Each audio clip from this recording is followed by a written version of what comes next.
You, John Fitzgerald Kennedy, do solemnly swear I, John Fitzgerald Kennedy, do solemnly swear that you will faithfully execute the office of President of the United States that I will faithfully execute the office of President of the United States and will, to the best of your ability, and will, to the best of my ability, preserve, protect, and defend the Constitution of the United States. preserve, protect, and defend the Constitution of the United States. So help you God. So help me God.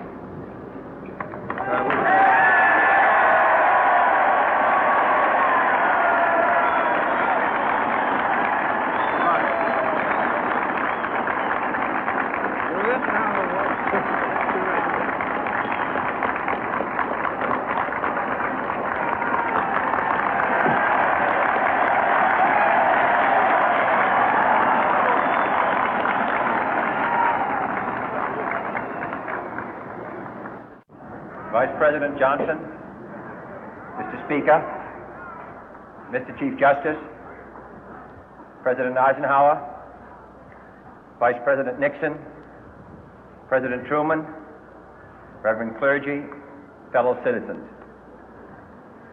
We observe today not a victory of party, but a celebration of freedom, symbolizing an end as well as a beginning, signifying renewal as well as change. For I have sworn before you and Almighty God the same solemn oath our forebears prescribed nearly a century and 3/4 ago. The world is very different now, for man holds in his mortal hands the power to abolish all forms of human poverty and all forms of human life. And yet the same revolutionary beliefs for which our forebears fought are still at issue around the globe. The belief that the rights of man come not from the generosity of the state, but from the hand of God. We dare not forget today that we are the heirs of that first revolution.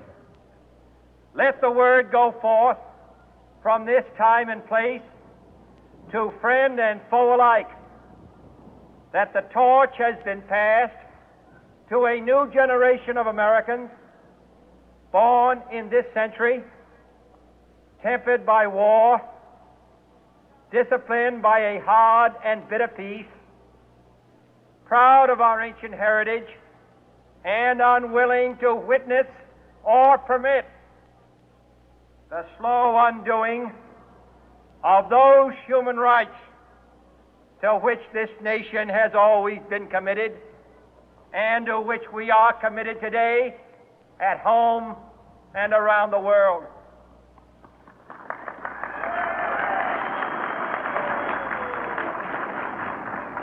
Let every nation know, whether it wishes us well or ill, that we shall pay any price, bear any burden, meet any hardship, support any friend, oppose any foe to assure the survival and the success of liberty.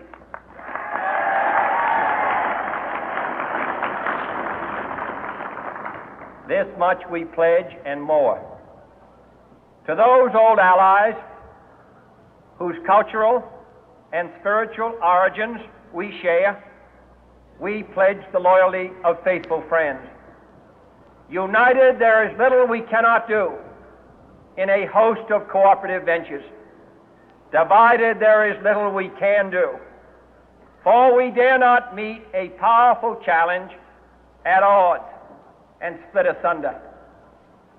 To those new states whom we welcome to the ranks of the free, we pledge our word that one form of colonial control shall not have passed away, merely to be replaced by a far more iron tyranny.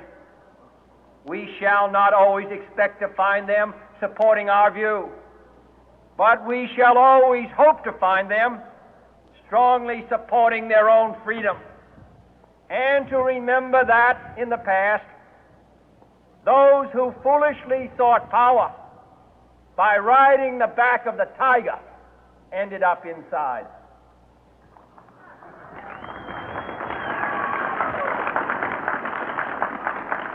To those people in the huts and villages of half the globe struggling to break the bonds of mass misery, we pledge our best efforts to help them help themselves for whatever period is required, not because the communists may be doing it, not because we seek their votes, but because it is right. If a free society cannot help the many who are poor, it cannot save the few who are rich.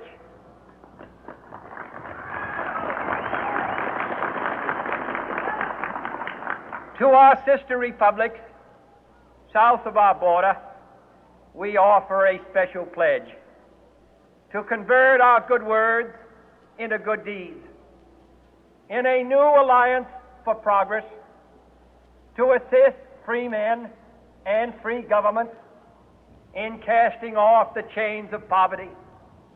But this peaceful revolution of hope cannot become the prey of hostile powers. Let all our neighbors know that we shall join with them to oppose aggression or subversion anywhere in the Americas.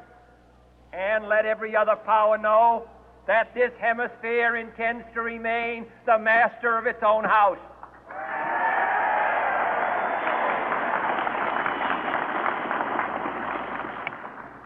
To that World Assembly of Sovereign States, the United Nations, our last best hope, in an age where the instruments of war have far outpaced the instruments of peace, we renew our pledge of support to prevent it from becoming merely a forum for invective, to strengthen its shield of the new and the weak, and to enlarge the area in which its writ may run. Finally, to those nations who would make themselves our adversary, we offer not a pledge, but a request that both sides begin anew the quest for peace. Before the dark powers of destruction, unleashed by science, engulf all humanity in planned or accidental self-destruction, we dare not tempt them with weakness, for only when our arms are sufficient beyond doubt can we be certain beyond doubt that they will never be employed. But neither can two great and powerful groups of nations take comfort from our present course, both sides overburdened by the cost of modern weapons, both rightly alarmed by the steady spread of the deadly atom, yet both racing to alter that uncertain balance of terror that stays the hand of mankind's final war. So let us begin anew, remembering on both sides that civility is not a sign of weakness, and sincerity is always subject to proof. Let us never negotiate out of fear, but let us never fear to negotiate.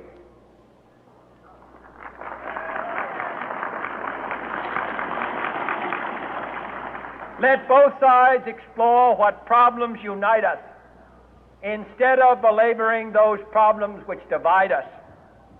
Let both sides, for the first time, formulate serious and precise proposals for the inspection and control of arms, and bring the absolute power to destroy other nations under the absolute control of all nations.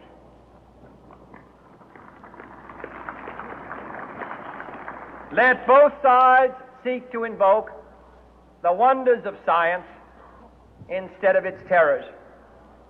Together, let us explore the stars, conquer the deserts, eradicate disease, tap the ocean depth, and encourage the arts and commerce. Let both sides unite to heed in all corners of the earth the command of Isaiah to undo the heavy burden and let the oppressed go free. And if a beachhead of cooperation may push back the jungle of suspicion, let both sides join in creating a new endeavor, not a new balance